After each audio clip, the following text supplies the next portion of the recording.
sound conservation policies and plans is one thing, but the resolve and seriousness to implement programs in accordance to such plans, effectively on the ground, is quite another matter.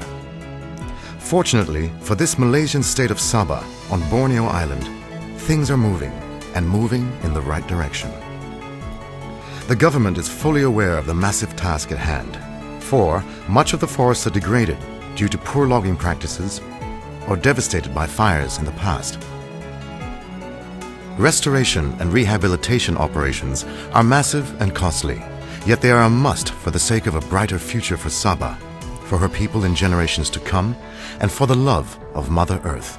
The Sabah state government has for the past 2 decades taken firm actions on the ground to address issues related to climate change and in promoting carbon sequestration.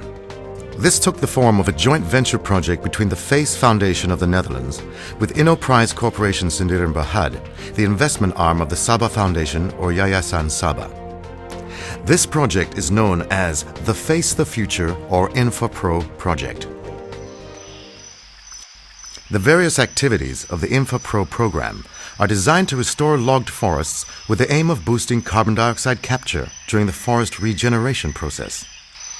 Working in close collaboration with its foreign partner on this venture, the management and staff of Yayasan Sabah take great pains to ensure that this artist's task of forest rehabilitation is conducted properly and precisely at ground level.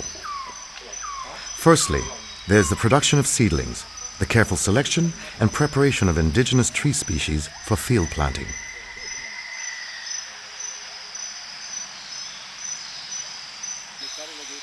Then there is the survey of compartments with compassing, marking with sticks and color ribbons, the placing of sticks on actual locations where seedlings could be planted and where it should be avoided.